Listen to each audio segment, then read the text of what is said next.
Good morning, friends at Vancouver Chinese Evangelical Free Church, and greetings from a very quiet campus at Trinity Western University as we all wrestle to be flexible in these days of coronavirus and fear and prudence and all these things that we're wrestling with these days. We would love to be with you Sunday morning, and some of you are watching this probably on Sunday, but Pastor Dan informed me that we're not meeting, and so this is Plan B. So we're being flexible here as the people of God, and I trust that this will still come through well for you as we look at a topic that I think is really relevant for today. It's an interesting day that we live in. It's a day of monumental change. It's a day of pandemics, obviously. There's a lot of fear. There's a lot of anger, I think, in the world. There's a sense that we have a moral shift in the culture and a shifting view of truth. The Judeo-Christian worldview is under, I think, a fire in a sense. And so there's a temptation, I think, that many of us would love to put our faith in politics to kind of right the world again, make it work for us, make it feel like we have it under control again. And so I think this topic then is really apropos for the day we live in. And when Pastor Dan asked me if I would speak and on this topic, it is a topic that I've been wrestling with. And so the topic this morning will be the people of God and politics in an age of fear and anger. And I think that we live in interesting days. And when we talk politics, it's interesting. I think politics comes from a Greek word. It's a simple Greek word called polis. And in a former life, I studied a lot of political science, and so polis is a Greek word for city. And so if you ever taken any good Aristotle has a book on Aristotle's politics, and he talks about the city-state. And back in ancient Greece, of course, politics was actually an honorable thing to talk about. Now, we live in an age of fear and anger and cynicism about politics, right? And politicians in particular. But back in ancient Greece, politics was something that was an honorable thing to talk about because people believed that how you organized and structured communities of people mattered, and it actually made a difference in terms of promoting all kinds of good and beautiful things. So Aristotle was one of those folks that all of us that have taken political science have had to read because he had some very distinct ideas about the polis, about politics.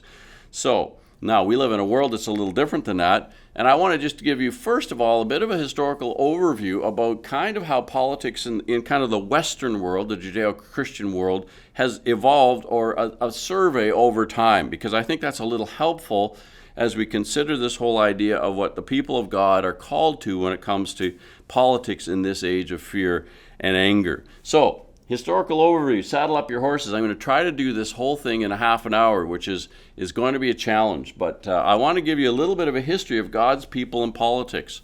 So if you go back to the early Old Testament, you really have this idea of a theocracy where God rules, and even before kings, in Israel, he rules a people, okay? Now you have priests, you have a high priest, and the high priest has a fair amount of political power, but he's supposed to follow God in humility. And when they add a king later on to this whole system, the king is also supposed to follow God in humility. And this all works okay when the priest and the king follow God in humility, but most of the time it doesn't work all that well because they just don't. And so that takes us fast forward in the Old Testament to the book of Daniel and exiles, right? So Daniel lives in exile because God basically uses Babylon to carry folks away after using Assyria to carry them away into exile, and because they haven't been faithful to him.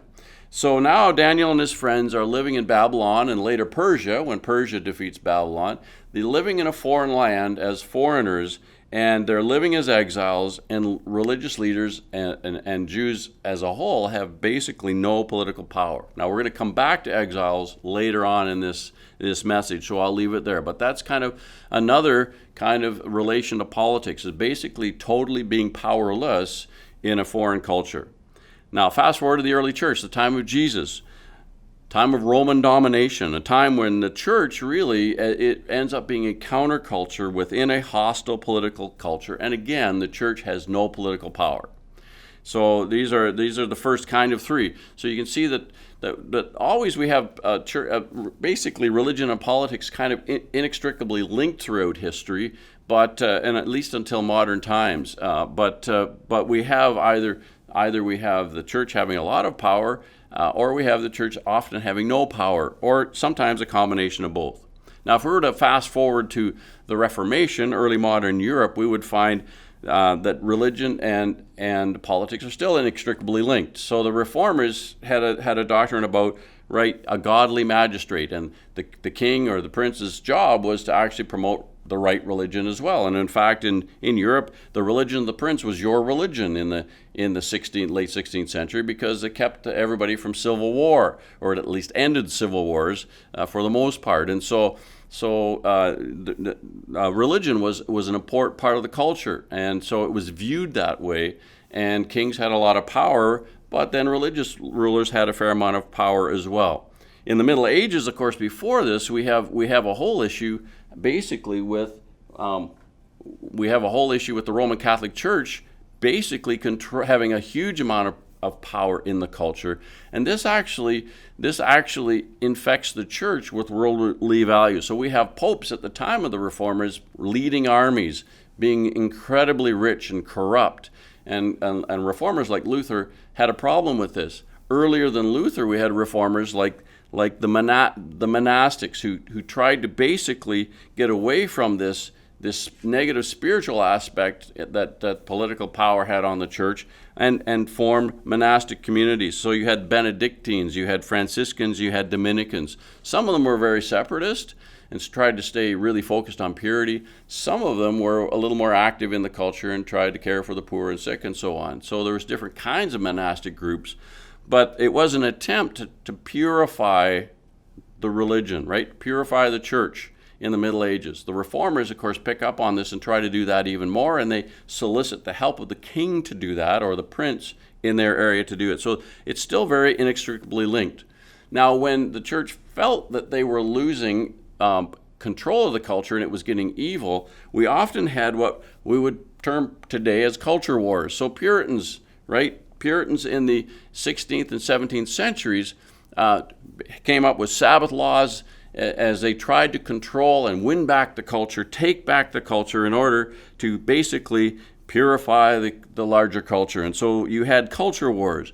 Now, we can see that today in the United States with U.S. evangelicals in the last probably 40 years or so, where U.S. evangelicals have basically formed an alliance with the Republican Party around opposition to what they feel are the key moral issues of the day, such as abortion and same-sex marriage, right? And religious leaders have a significant amount of power, for good or ill, in that approach. So the culture war thing is something that's, I think, new since really the Reformation on, where the church has risen up to try to control the larger culture at times. So that brings us to Canada in the last 15 years.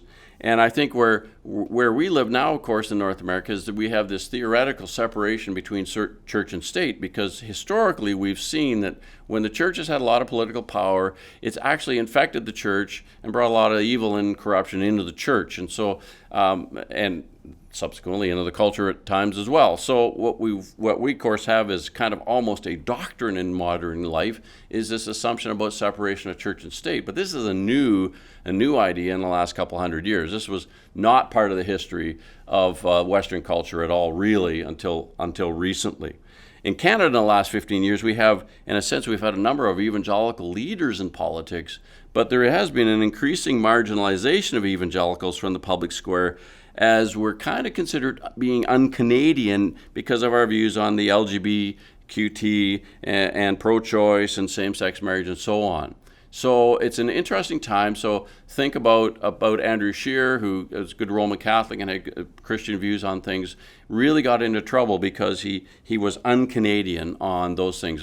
And the culture then really emphasizes separation of church and state on these issues. So if you were to summarize it, sometimes the church has an inordinate amount of power. The church is supreme in the culture. Sometimes you have this mix of the state and the church both having power and working together. Sometimes you have the secular power having all the power and the church having absolutely no power at all.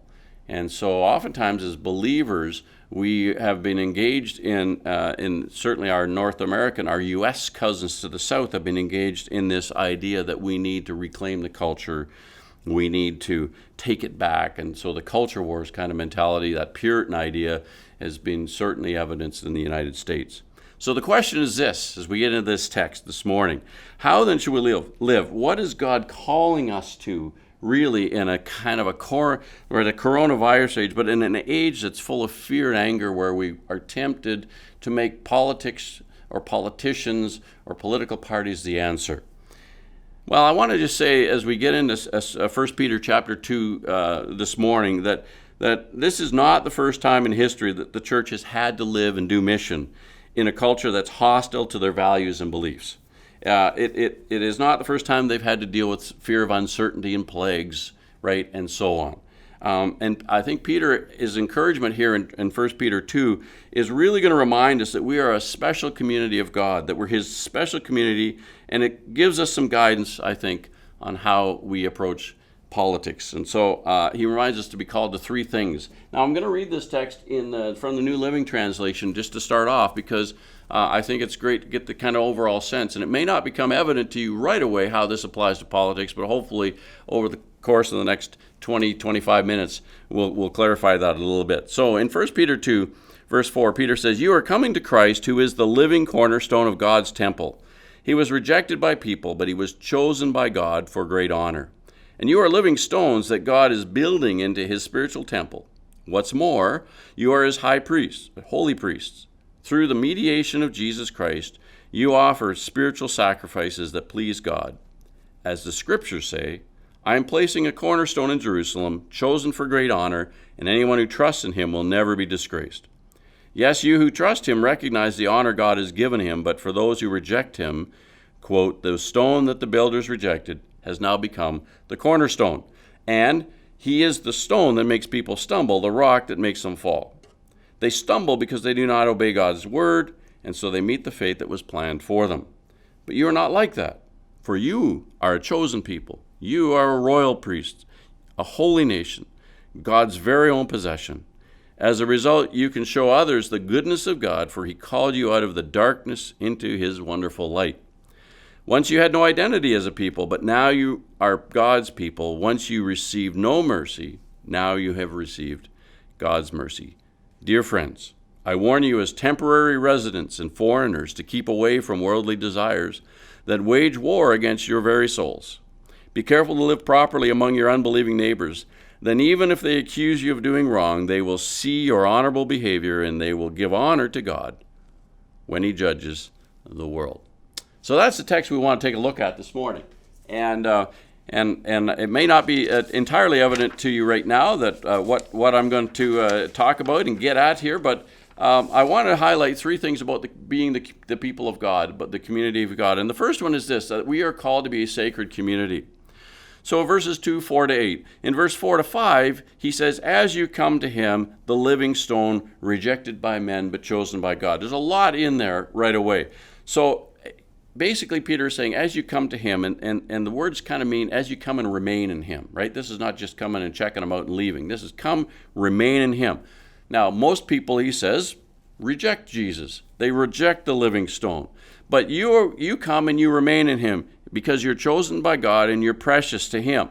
So we are this precious community, this sacred, set-apart community, and he takes us, the living stone takes us and makes us into living stones, and he makes something out of us. He builds something. He builds a spiritual house, a temple, to be a holy priesthood, offering spiritual sacrifices. Brings Romans 12 to mind, right, where we're supposed to offer our bodies as living sacrifices. So we are these priests. We have a job to do, so we're set aside. We are this sacred community, but we're a community within a larger community. We're not separatistic because we're priests, and priests have a role to do, and we'll talk about this in a minute. But we offer spiritual sacrifices acceptable to God through Jesus Christ. So Jesus in this whole thing is the cornerstone, and we're going to look at this in a moment. And so Jesus as the cornerstone is going to basically then build something out of his people, those that come and remain in him. Now, there's all kinds of other verses in the Bible that we could go to that talk about us as the temple. Jesus talks about his body in John chapter 2 as the temple. And then Paul talks about us as the church, as Jesus' people, as the temple in 1 Corinthians 3. In fact, he basically gets upset. He says there should be no disunity in the temple. We shouldn't be arguing and following, superstar leaders and dividing the temple, dividing the body, because we are the temple and we need unity in the temple. We are one people. So Jesus' body is the temple. We are now, as a body, the temple.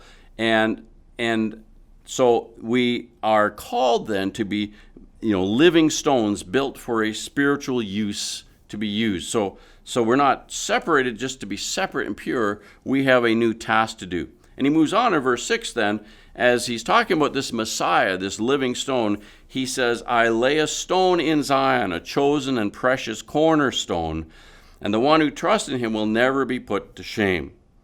Now, Peter is about to just glue a bunch of Old Testament verses together. This one's from Psalm 118:22. He's going to quote from Isaiah 28:16 and Isaiah 8:14. All verses about who this Jesus, this living stone, this cornerstone, this capstone is. And so some of you aren't architects. I'm certainly not one. But a cornerstone is basically the stone in a building that holds then orients, and the entire building is built on. So if your cornerstone is at a 45-degree angle, your building is going to be at a 45-degree angle. You set the cornerstone first, you build everything else on top of it. And so Peter's saying Jesus is the cornerstone. The whole building's built on him. We're built on it with him as living stones, and we are this temple. And so he says, the stone is laid in Zion. Now that's, I think, is important, and we might miss it. Zion is the Old Testament word for Jerusalem, okay? So the Old Covenant, if you remember, in Exodus 19 and 20, is where the Ten Commandments come down. That Old Covenant that's built around the law, that covenant is built on Mount Sinai, right?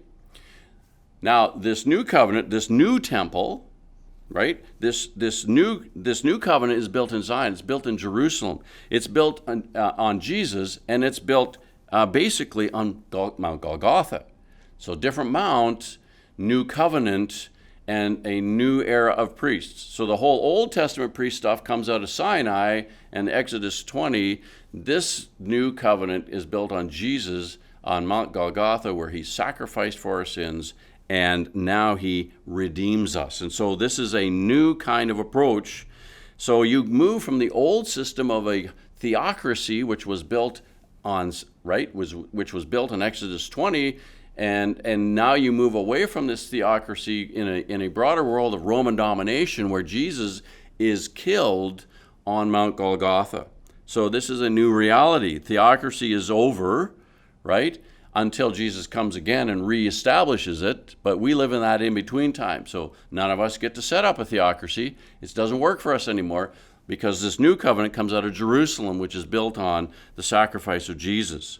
So we're a priest and a temple, and Jesus brings life and forms us into a community that connects people outside the temple in the broader culture, brings them back to a holy, just, and loving God. And so he moves on and says, now to you who believe, this stone is precious. But to those that don't believe, the stone the builders rejected, again, quoting from Isaiah 8, this has become the capstone. Now, the New International says capstone. Some other versions say cornerstone again. So the idea is it's the chief piece. The capstone, if you look at the PowerPoint, is if you build an arch, the capstone is that stone that's in the middle. And actually, that's the stone that once you put it in holds all the other stones together. Don't ask me how it works. I'm not an architect, but you need the capstone in order to hold the arch together. Without the capstone, everything falls. Okay? So Jesus is this capstone, or the cornerstone that the whole temple is built on. Without Jesus, we just don't have a community. And so we are this community of priests. And so we either accept Jesus and we're part of that community and we remain in him, or we reject him. And he says basically this is the capstone that causes people to stumble because they disobey the message and this then is what they're destined for. So the stone is precious to us, but the others reject it, and so they're not part of that community.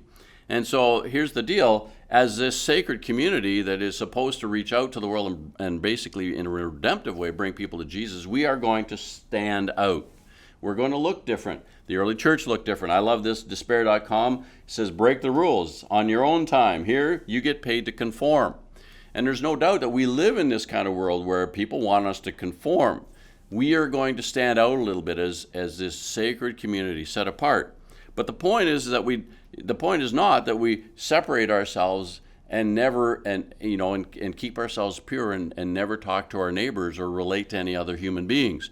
The point is that we are this temple where basically God lives, where heaven comes to earth in a sense among us, just like it came when Jesus came. And so we're a community within the larger culture.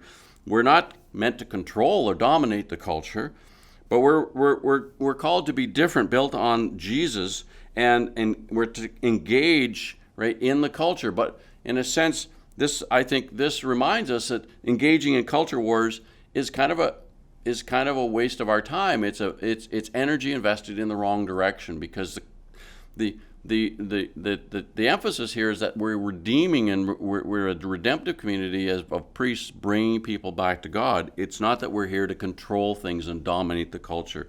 We're not building a theocracy from Mount Sinai. We are a redemptive community built among Golgotha in Zion, built on Jesus Christ. So that's the first thing. As we look at what kind of community we are this new kind of sacred community that I think helps us understand a little bit who we are. Now, the second thing that I want to highlight is verses 9 to 10, and that is we are a secure community. And maybe even better than secure community would be we're a salvific, or we're a saving community, okay? And here Peter is just going to flesh out this idea of us being the temple a little more. So he says, you are a chosen people, a royal priesthood, a holy nation, a people belonging to God, that you may declare the praises of him who called you out of darkness into his wonderful light. Now, these are words actually from Exodus 19, right before the Sinai covenant. So right before the Ten Commandments are laid down, God just says, Israel, you're going to be my nation of priests. So while the nation has a theocracy, the nation is supposed to be this subculture within all the other nations, and it's supposed to be a nation of priests that show the rest of the world who God is and brings them back into relationship with God. Now, Israel didn't do this particularly well, right? But the intention was never that Israel would take over the world. The intention was that they would model to the world what a community of faith looked like and what God looked like, and redeem people. So that's Exodus 19:6. And so that's the first half. and what Peter's saying is, just like Israel was that nation, now you, as the Church of Jesus Christ, built on him, we are now that chosen people. We are that royal priesthood, priests of the King, representing the King. And we belong to God. And part of what we do is declare the praises of him. We're this worshiping community, declaring the praises of who God is. And we'll move on. Because he's called us out of darkness, right? So we have a testimony. We are witnesses, right? This is part of who we are. This is our calling in the culture. It's not the calling to dominate the culture, and it's not a calling to get out of the culture. It's a calling to be in the culture and to be a worshiping people in the culture, okay? A testifying people. Now, he moves on from here with a very, very powerful set of kind of quotes from the book of Hosea, because he says, once you were not a people, but now you are the people of God. Once you had not received mercy, but now you have received mercy. These are all quotes from the book of Hosea. And if you know anything about the book of Hosea, it's a fascinating book, because in chapter 1 of Hosea, God divorces Israel. He just divorces the whole country. He says, you guys have been messing around on me, you've been unfaithful, and I'm divorcing you. But then he works through the prophet Hosea. Prophet Hosea has an unfaithful wife. She's left him. She might be even a prostitute. That's what it kind of looks like. And so Gomer moves away. And God says, okay, I've divorced Israel like your wife has left you. And now you're going to be a parable of my love for my wife, Israel. And I want you to go back and speak tenderly to your ex-wife and bring her back and forgive her and love her once again and be a united family once again. And this is a parable for what God has done for us. And the whole story then is Hosea. We were once not a people. We were separated from God because He is a holy, just God, and we're unfaithful. But God has reached out to us through Jesus and brought us back, that same parable that Hosea modeled. And so it's a powerful reference to the book of Hosea and the fact that we are this redemptive community that bring people as priests back to God. So we're these holy priests. We live within this larger world and culture, not here to dominate it, not to hide away, but to be this redemptive community. And if you look at the biblical story, God always has redemptive people to bring unfaithful people back to Him. So go all the way back to Noah and his family, right? They're supposed to be there to help. They're there building an ark, but they're bringing people as a redemptive community, inviting people back to follow God. Now, nobody listens to them, but that's what they are. They're a redemptive community. Abraham was a redemptive community. If you read chapter 12, he's going to bless all the nations, right? So he's going to be this redemptive community. Israel, the nation, was supposed to be, Exodus 19, we just read, a redemptive community of priests to show the rest of the world who God was and bring people back. And David, as the king, was supposed to do that as well. And he built a temple right in Solomon. And the temple was supposed to be a place where people could worship and they would be, right, bring people back. Fast forward to the New Testament. The Messiah, if you read John chapter 1 in the New Testament, we get this very clear idea that Jesus is this Messiah he tabernacles among us in John 1:14. So he comes as God, but he becomes one of us, and he lives among us. And so this is exactly where we are with Jesus living among us, and he leaves us now to tabernacle or be the temple among people as this redemptive body. Now, we're not here to spread judgment to everybody. We're here as a redemptive community to invite people back to God. Notice we're a worshiping community. We mentioned it already, declaring his praises because he's brought us from this darkness into his light. And we declare to people that we didn't receive mercy before, but now we have received mercy. So get a sense of the message that we have in the culture. This is not to go and judge everybody and pronounce judgment on everybody. This is a message to, in a sense, bring us back to something, to bring people back to a God of mercy, a God who wants to redeem people from being in darkness and bring them into light. Love this story. Somebody says, a knight and his men returned to their castle after a hard day of fighting. How are we faring? Asked the king. Sire, replied the knight, I have been robbing and pillaging on your behalf all day, burning the towns of your enemies to the west. What? The king shrieked. I don't have any enemies to the west. Uh-oh, said the knight. Well, now I guess you do. Right? And I think sometimes as a church, that's kind of what we've assumed. You know, our job is to go on behalf of the king and declare judgment and make enemies. But that's not the sense we get in this text. Peter is saying we are this redemptive community. We are this holy nation, these royal priests of the king, representing people, declaring his praises as a worshiping community connected to this mission we have to tell people and be witnesses about his mercy. There's all kinds of ways we see this expressed in the New Testament, right? Acts 1:8, that we're what? The apostles were called to be witnesses, right? Witnesses of who Jesus was. Matthew 28, the Great Commission. We go and make disciples. There's lots of ways to say this, but it's all part of this being this redemptive community of priests where we bring people who are lost and in darkness back to God. So, okay, what does any of this have to do with politics? All I want to say is, in the first point we said, taking over the culture, not our call. Taking the culture back, not our call. There's a book by Ron Dreher called The Benedict Option, where he basically says, yes, like in the Middle Ages when the monasteries, separated and were pure and just hoped the rest of the world would go away. There's a lot of truth in that. But the idea that we would just pull out of the world altogether while the world goes to hell in a handbasket is just not something that Peter is thinking here.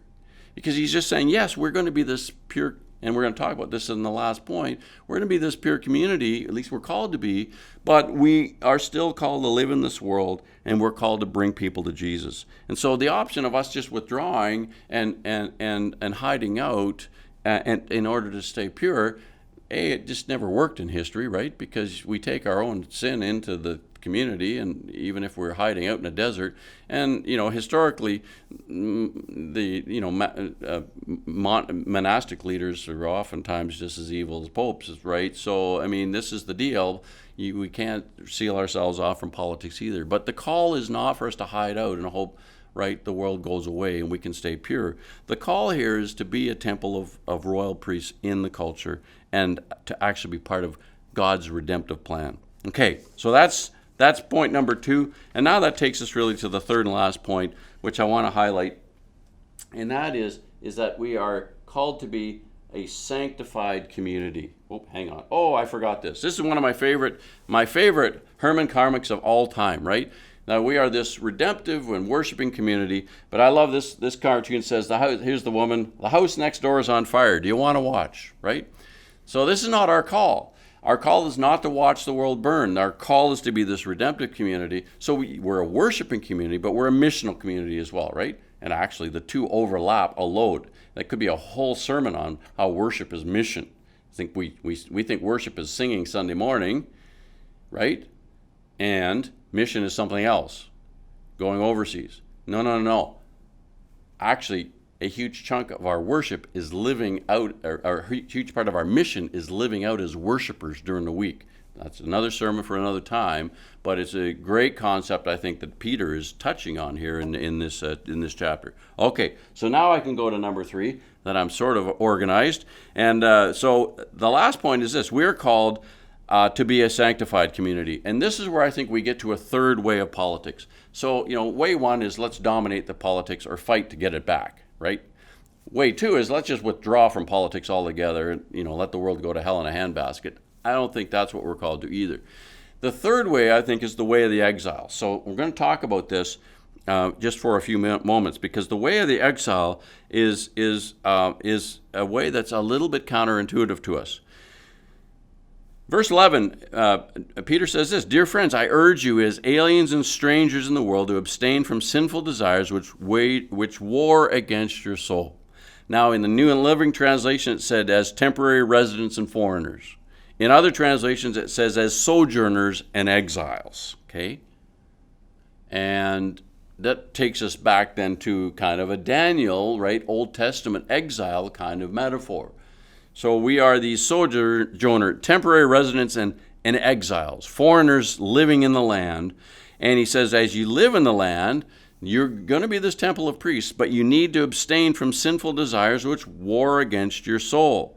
So you get this sense, actually, the whole book is about this. So 1 Peter 1, verse 1, this letter is from Peter, an apostle of Jesus Christ. I'm writing to God's chosen people who are living as foreigners in the provinces of Pontus, Galatia, Cappadocia, Asia, and Bithynia.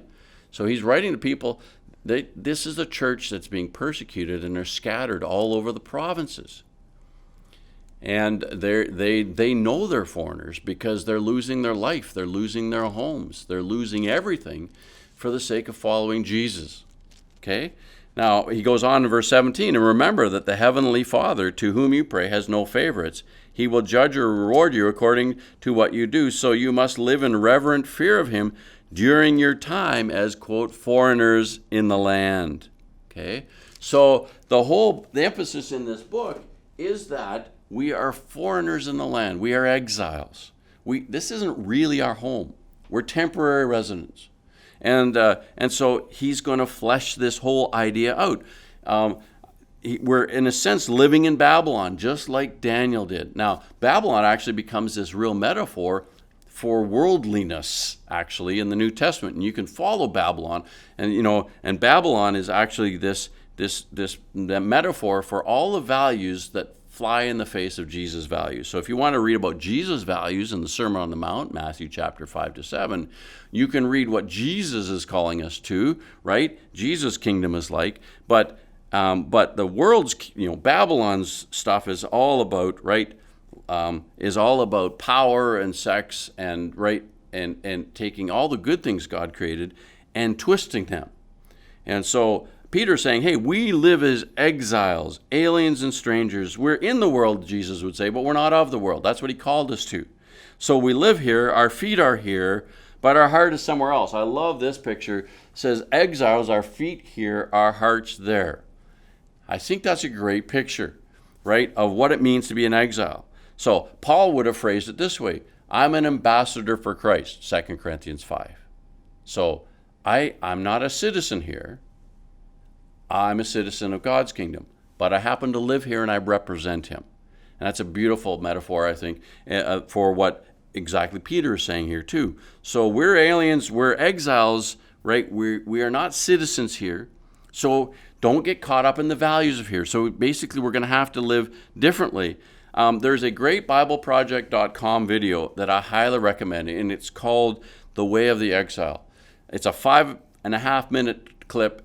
It's called The Way of the Exile. You find it on BibleProject.com. You can just Google it and it'll come up. And it's a powerful explaining this whole idea, right, of what it meant to be an exile.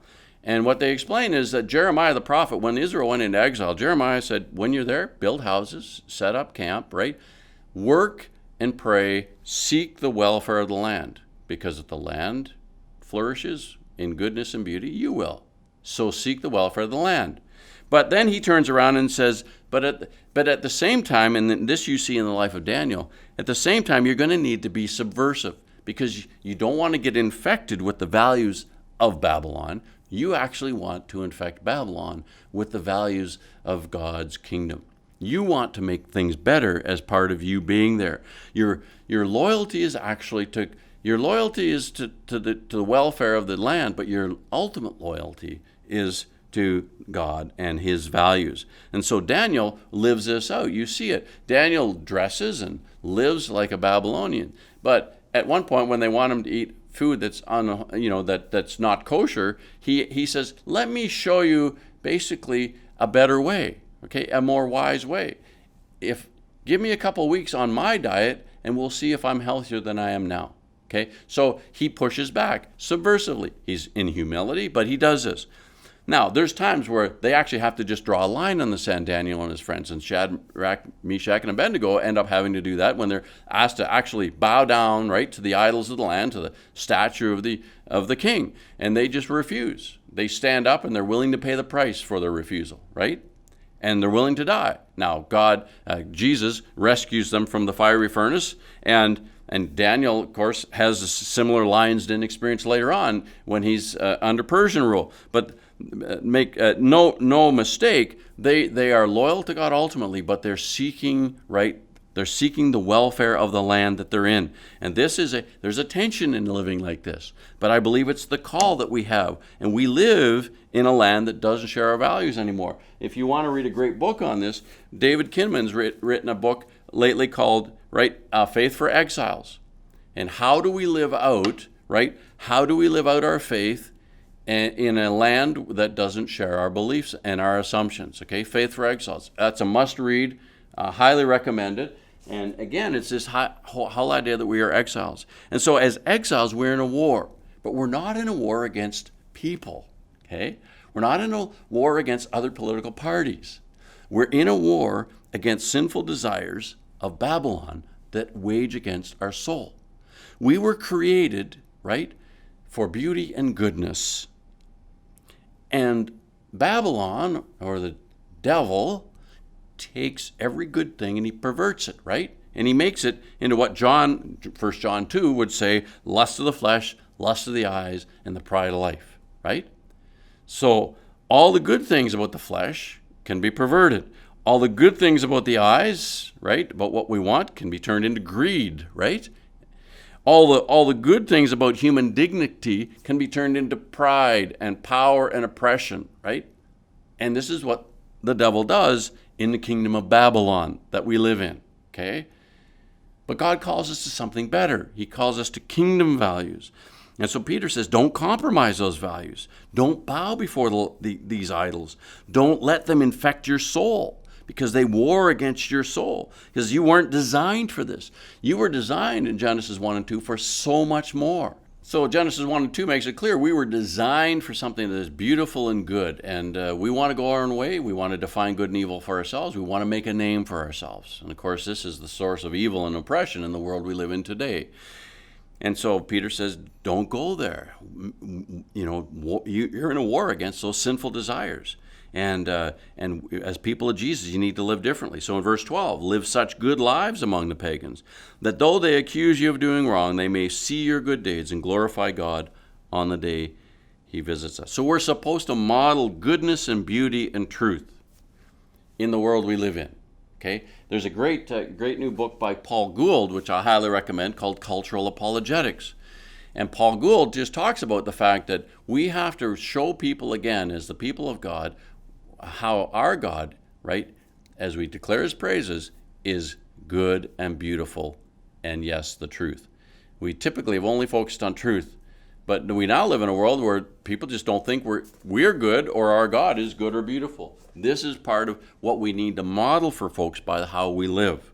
And they need to see, instead of power-mongering evangelicals, right, that want to control the culture or are greedy and ripping people off, or whatever we see so often in North American evangelicalism, unfortunately far too often, and obviously the media doesn't always treat us fairly on this, right? They highlight the worst case scenarios. Unfortunately, though, there's enough of them to keep the press busy. And so here we are, right? Power is enticing for us, right? Power is enticing for everybody. And so he says, just declare war on that urge for the pride of life, the power, right? Seek the welfare of the land. So yes, be a doctor, a lawyer, a nurse, a plumber, and seek the welfare of the land. That's your calling in life. Live out what it looks like to be a believer, right? In those, and build the welfare of the land in your calling as a person of God, as a person of faith. And don't expect people to praise you for it now necessarily, right? That's what he's saying. When God appears and shows up in their life, whether that's in judgment at the end of time or in a redemptive manner before then, they will actually understand, right? But in the meantime, don't expect applause for this, right? So I love this Herman. Your house is too close to the curb. Some guy has driven through the side of his house, and he's blaming him for building his house too close, right? We ought to expect to be unfairly treated while we live in this world. We ought to expect that it's our fault sometimes. And we shouldn't get all bent out of shape about that. Because what he says is, right, though they accuse you of doing wrong. So here's these people living good lives, and they're accused of doing wrong. And they're being persecuted, and they're losing their employment and their house, their home, right? Sometimes their lives. And Peter just says, look, just continue to live such good lives, that they'll see your deeds. And when God shows up in their life someday, whether that's at the end, right, when he sets up his theocracy, or in between, in a redemptive way, that they will praise him, right? They will glorify God and say, yes, beautiful and good. So that's the call. And so that's what we're called to. And the question, of course, then is, right, what are we called to then in that era of politics? I actually love there's a great cue that somehow we ought to live in ways that point out the foolishness of the world we live in. There's a woman that says, after a day full of accidents and mistake, my coworker had it. Why, she cried out in exasperation, do things that happen to stupid people keep happening to me, right? Now, we can actually preach at people, or we can just model a life that shows what a wise life looks like and how it works better than a life that's not wise. And that's the calling that we have, I think. And that really takes us then into what I think our calling is as the people of God. So here you have this great Christmas quote, so the Word became flesh and made his home among us, or literally tabernacled among us. He was full of unfailing love and faithfulness. And so here we are, this third way, right? We live among the people. We're not from here, just like Jesus wasn't. But Jesus humbled himself and came, right? And he showed us what God looked like. And so he came as a foreigner, as an ambassador, and that's what we come, as representing the King of Kings. and living those values out in ways that hopefully show people and bring them to Jesus, because they see goodness, they see beauty, and they see truth evidenced in our lives. And so as Jesus tabernacled in an incarnational way, God among people, he calls his people, this temple, this group of priests, to basically put God on display. We're putting God on display. The word here is that when they see, the word to see is kind of like this, they're watching kind of see. Not, they just don't glance at us. No, they're looking and they're watching. And so as they're watching, we want to show them what a slice of heaven looks like, what Jesus looks like. So we have loyalty to the world, we seek its welfare, but we're subversive of the values of the world, and we guard our own souls against the values of the world. And that's the problem with politics, isn't it? Power is really, really seductive. And politics so often is sadly just about power. It's about winning again.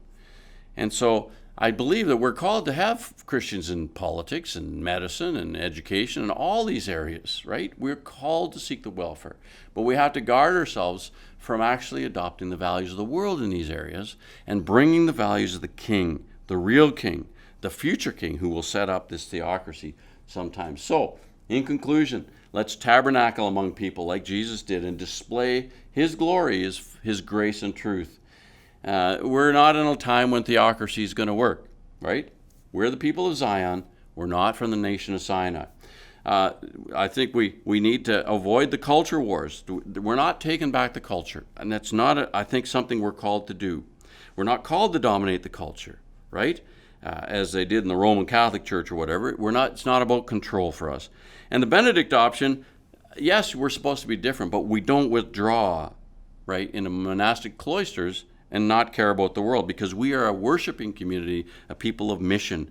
And so we are exiles, just like the early church. We seek the welfare of the land, and we actually don't have power. It's one of the interesting things to me that if you actually look, at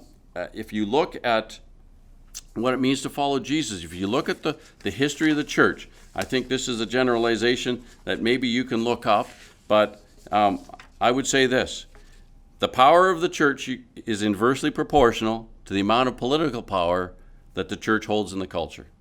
Now, let me say this again. The power of the church is inversely proportional. This is a good old math thing, right? Some of you love this stuff.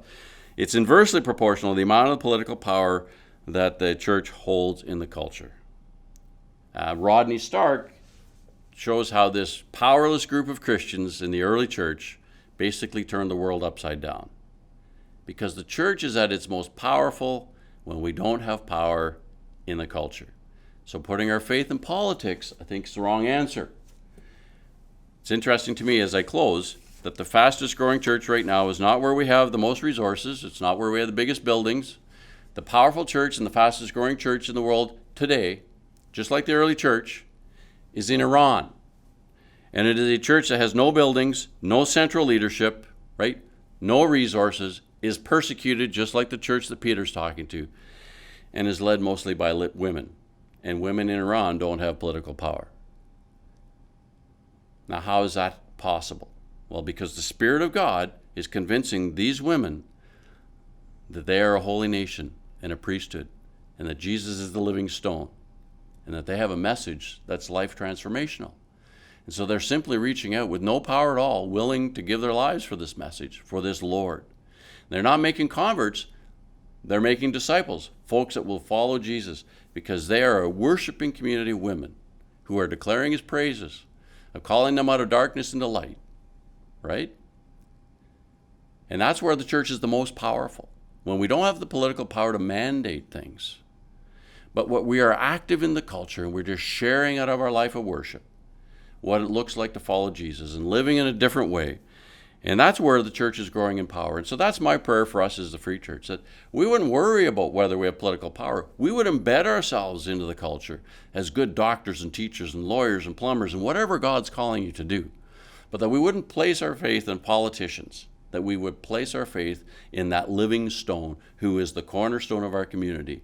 And we would then watch folks see him in our community for his praise and his glory. Amen.